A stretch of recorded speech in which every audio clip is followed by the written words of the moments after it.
Takwisheki, a place of power and beauty, a silent reminder to Native nations that we must submit to the land and listen to her heartbeat. We are the land is us. If the earth is out of balance, then we are out of balance. For millennia, Native nations have resiliently restored the land through spiritual practices that communicate and connect us with the land. We will continue to do this until the land no longer exists. The connection to our land has been the key to our resilience. For the Cahuilla people, our connections with the land are key to supporting the very existence of our language, culture, traditions, and values. My name is William Madrigal Jr., and I am Cahuilla Luceño, California Indian. Takwisheki is a living monument to the Cahuilla people located in the heart of Cahuilla homeland in Riverside County. This is a place of power, reflection, and beauty, and is a living entity and a living place. In our Cahuilla traditions, we understand the existence of places like Takwisheki and our connections to them through stories and songs, like our bird songs that tell the story of our creation. These monuments should be respected and protected at all costs. As Will described, landscapes, culture, and communities are all connected. Our work embraces this idea of connection by integrating Indigenous perspectives with Western approaches for landscape connectivity planning and climate adaptation. Not long ago, I was asked to review connectivity maps for a conservation planning effort. As the maps were laid out, I noticed a number of large areas were blocked out, like you see in white here. When I asked why, I was told that they were tribal lands and the agency didn't have jurisdiction to tell the tribes what to do. To successfully preserve landscape connectivity, we cannot leave these areas blocked out. We need to acknowledge that all lands are tribal lands, and we cannot leave any communities out of the planning process. We can no longer afford to approach connectivity as a separate aspect of planning. Our project proposes a new paradigm for landscape connectivity and climate adaptation centered on Southern California tribes that recognizes connectivity is central to everyone's survival and resilience. This new paradigm focuses on the connections between conservation and communities, restoration and resilience, and actionable climate adaptation strategies.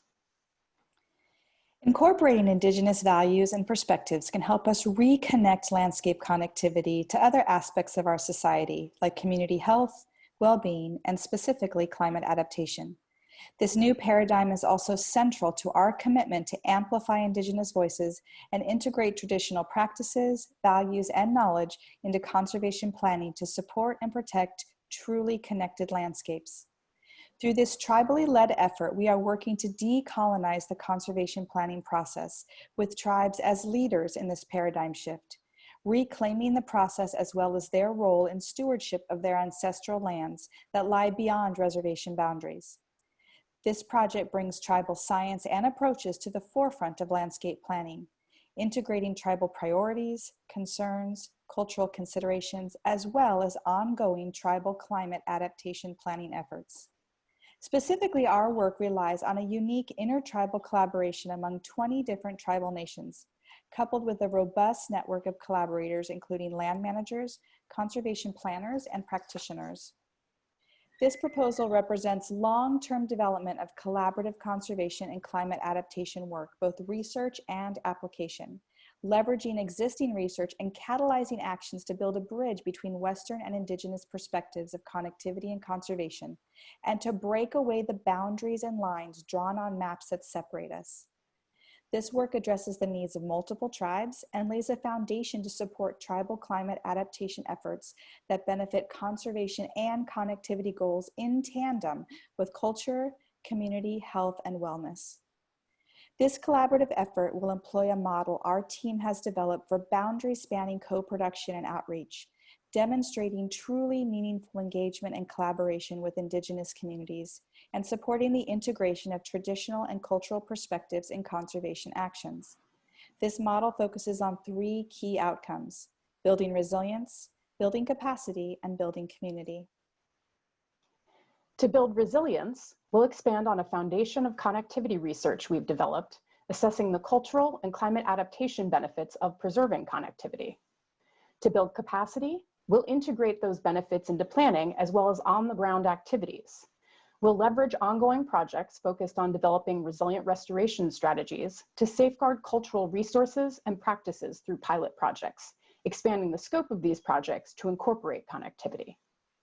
To build community, our intertribal group and non-tribal partners will collaboratively develop and implement these plans and pilot strategies, considering traditional ecological knowledge alongside Western science. This work represents a shift in how we approach not just connectivity, but climate adaptation, collaboration and engagement, and supporting communities of practice.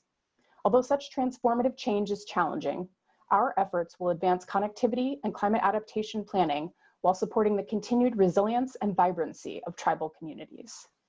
We look to change the connectivity and conservation paradigm in Southern California and beyond, because together we can build a climate resilient and connected future for all.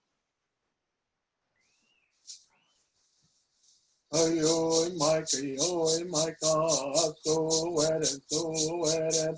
Ayoy Micah, so wet and so wet. Ayoy Micah, so wet and so wet. Ayoy Micah, so wet and so wet. Ayoy Micah, so wet and so wet.